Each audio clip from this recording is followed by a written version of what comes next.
২০২৪ সালের ৫ আগস্ট স্বৈরাচার হাসিনা সরকারের পতনের পর বাংলাদেশ ও ভারতের সম্পর্কে টানাপোড়েন শুরু হয়।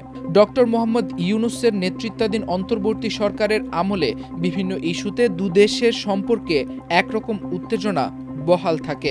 সর্বশেষ ভারতে অনুষ্ঠিত টি-20 বিশ্বকাপ বর্জনের মতো সিদ্ধান্ত নেয় অন্তর্বর্তীকালীন সরকার।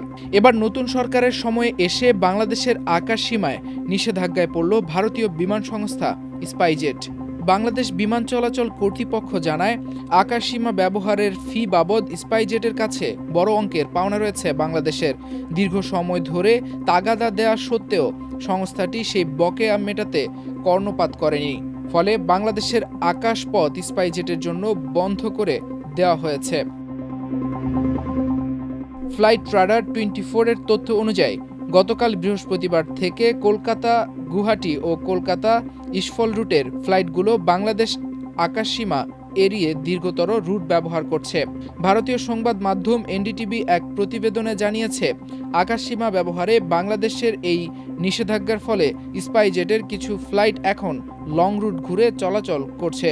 বিশেষ করে কলকাতা থেকে গুয়াহাটি ও ইম্ফলগামী ফ্লাইটগুলোকে বিকল্প করিডোর ব্যবহার করতে হচ্ছে। বাংলাদেশের নিষেধাজ্ঞা ও ঘুরপথে চলাচলের এই পরিস্থিতি দীর্ঘস্থায়ী হলে জ্বালানি খরচ ও পরিচালন ব্যয় বাড়তে পারে। বিশেষজ্ঞদের মতে স্বল্প দূরত্বের পূর্বাঞ্চলীয় রুটে সময় ও জ্বালানি সাশ্রয়ের জন্য ওভারফ্লাইট অনুমতি অত্যন্ত গুরুত্বপূর্ণ।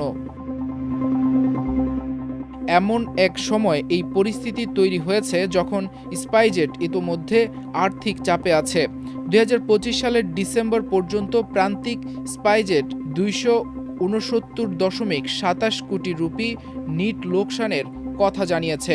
বাড়তি ব্যয় এবং এককালীন কিছু খরচের কারণে মুনাফায় ধাক্কা লেগেছে বলে সংস্থাটি উল্লেখ করেছে। বাংলাদেশের আকাশসীমায় স্পাইজেটের ফ্লাইট নিষিদ্ধ হওয়ার বিষয়টি নিশ্চিত করেছে সংস্থাটি। স্পাইজেটের এক মুখপাত্র জানিয়েছেন, সমস্যা সমাধানে বাংলাদেশি কর্তৃপক্ষের সঙ্গে নিয়মিত যোগাযোগ রাখা হচ্ছে।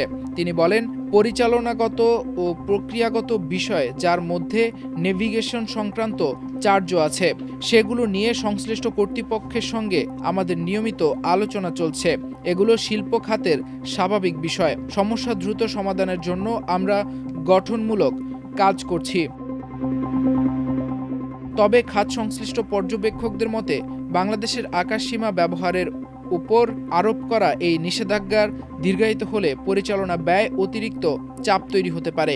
এ অবস্থায় মুম্বাই স্টক এক্সচেঞ্জ গতকাল বৃহস্পতিবার বিকেলের লেনদেনে স্পাইজেটের শেয়ার প্রায় 1% কমে 16.81 রুপিতে নেমে এসেছে। সাম্প্রতিক তহবিল সংগ্রহের মাধ্যমে আর্থিক অবস্থা স্থিতিশীল করার চেষ্টা চললেও নতুন এই পরিস্থিতি স্বল্প মূল্যের বিমান সংস্থাটির জন্য বড় চ্যালেঞ্জ হিসেবে সামনে এসেছে। মাল্টিমিডিয়া ডেস্ক, আমার দেশ।